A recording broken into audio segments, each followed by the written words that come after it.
Welcome back. आज की इस वीडियो में हम लोग O level exam April 2022 M1 R5 IT tools and network basics के 10 इंपॉर्टेंट क्वेश्चंस MCQ के देखने वाले हैं, जो कि आपका बेस्ड है इंट्रोडक्शन टू कंप्यूटर पर। तो पहला क्वेश्चन है आपका ब्रेन ऑफ कंप्यूटर। देखिए, कंप्यूटर का ब्रेन क्या होता है? क्या रैम होती है, या रोम होता है, या सीपीयू होता है, या आपकी हार्ड डिस्क होती है? देखिए, रैम, रोम और हार्ड डिस्क ये आपकी मेमोरी यूनिट्स हैं, ठीक है। जबकि जो सीपीयू होता है उसको हम लोग ब्रेन ऑफ कंप्यूटर बोलते हैं, यानी कि कंप्यूटर का जितना भी काम होता है वो सब आपका कौन करता है? सीपीयू, ठीक है। तो इसका राइट आंसर हो गया आपका CPU. Option is C, CPU is the right answer. अब आते हैं अपने नेक्स्ट क्वेश्चन पर। Question number 2, ALU stands for. ALU की आपको फुल फॉर्म बतानी है। तो देखिए, ALU की फुल फॉर्म होती है अरिथमेटिक लॉजिक यूनिट। तो ऑप्शन इज ए। अब बढ़ते अपनी नेक्स्ट प्रॉब्लम पर। Question number 3, which one is not a part of CPU. तो देखिए, सीपीयू के 3 पार्ट होते हैं। कौन कौन से? ALU, CU और MU, यानी कि arithmetic logic unit, control unit और मेमोरी यूनिट। तो सही आंसर क्या है? ए। अब बढ़ते अपने नेक्स्ट क्वेश्चन पर। तो देखिए, क्वेश्चन नंबर 4 क्या कह रहा है? Transistors are used in. Transistor का यूज किस जनरेशन में करते थे?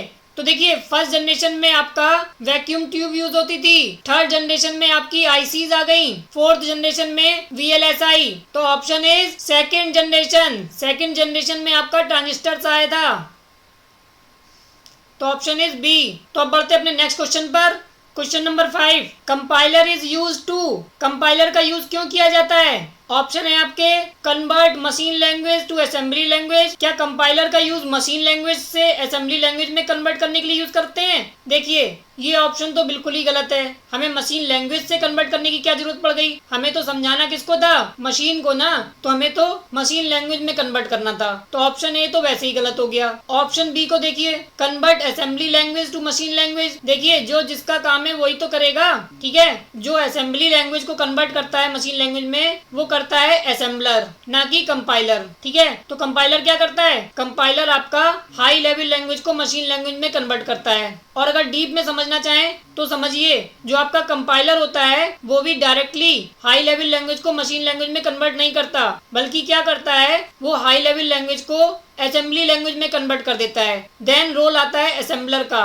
वो क्या करेगा? असेंबली लैंग्वेज को मशीन लैंग्वेज में कन्वर्ट कर देगा।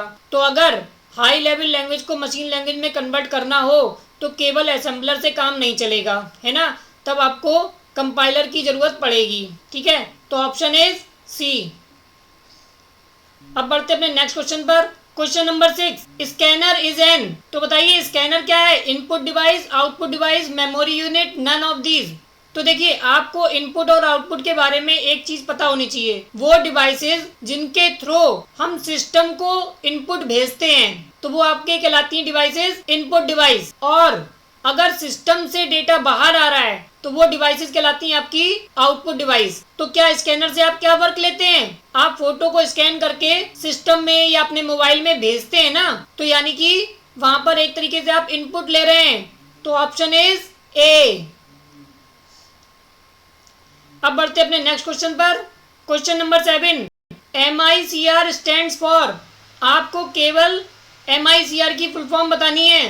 तो देखिए, MICR का यूज कहाँ होता है? जहां पर मैग्नेटिक इंक का यूज करते हैं, ठीक है। और अगर आपने देखा होगा तो चेक में जो लिखा जाता है नंबर, वो आपका मैग्नेटिक इंक से लिखा जाता है, और उसको रीड करने के लिए MICR का यूज करते हैं। तो option is B, magnetic ink character recognition. अब बढ़ते अपने नेक्स्ट क्वेश्चन पर। Question number 8, RAM is. तो देखिए, पहला ऑप्शन जो दिया गया है वो दिया गया है इसकी फुल फॉर्म, ठीक है। तो वो ऑप्शन तो बिल्कुल सही है। अब बात आती है ऑप्शन बी क्या सही है? अगर ऑप्शन बी सही होता है तो आपका आंसर सी हो जाएगा, नहीं तो ऑप्शन ए सही होगा, ठीक है। तो देखिए, आपको पता होना चाहिए वोलेटाइल का मतलब। तो volatile in nature, RAM is volatile in nature होती है। अब इसका मतलब क्या हुआ? यानी कि जब तक इसमें पावर सप्लाई रहती है तब तक डेटा एग्जिस्ट करता है, और जैसे ही पावर सप्लाई चली जाती है सारा का सारा डेटा लॉस्ट हो जाता है। क्या ऐसा रैम के केस में होता है? हाँ, बिल्कुल होता है। यानी कि अगर आप काम कर रहे हैं, ठीक है, तो जितना भी डेटा होता है आपका हार्ड डिस्क से या जहाँ से भी आप फैच करके लाते हैं, वो सब आपका रैम पर होता है, ठीक है। और अगर आपने उस बीच में सेव नहीं किया और पावर सप्लाई किसी भी प्रकार से डिस्टर्ब हो जाती है, ठीक है, तो जितना भी डेटा था वो आपका सब लॉस्ट हो जाएगा। तो RAM is volatile in nature. तो ऑप्शन आपका हो गया सी। पहला तो आपका ऑप्शन है रैंडम एक्सेस मेमोरी, जो कि इसकी फुल फॉर्म है, और जो ऑप्शन बी है वो रैम का नेचर बता रही है ना। तो ऑप्शन क्या हो गया आपका सी। अब बढ़ते अपने नेक्स्ट क्वेश्चन पर। क्वेश्चन नंबर 9, 1 बाइट कंटेन्स, और आपके ऑप्शंस हैं 8 bits, 2 nibble, both A and B, none. तो देखिए ज़्यादातर लोगों का आंसर 8 बिट्स होगा। तो आपको बता दें 1 निबल जो होता है वो इक्विवेलेंट होता है 4 बिट्स के। तो 2 निबल इक्विवेलेंट हो गए आपके 8 बिट्स के, यानी कि 1 बाइट। तो ऑप्शन आपका हो गया option is C. C is the right answer. अब बढ़ते हैं इस वीडियो के लास्ट क्वेश्चन पर, इंट्रोडक्शन टू कंप्यूटर के क्वेश्चन नंबर 10। तो क्वेश्चन नंबर 10 में आपसे क्या कह रहा है, what do you think about RAM and Rome.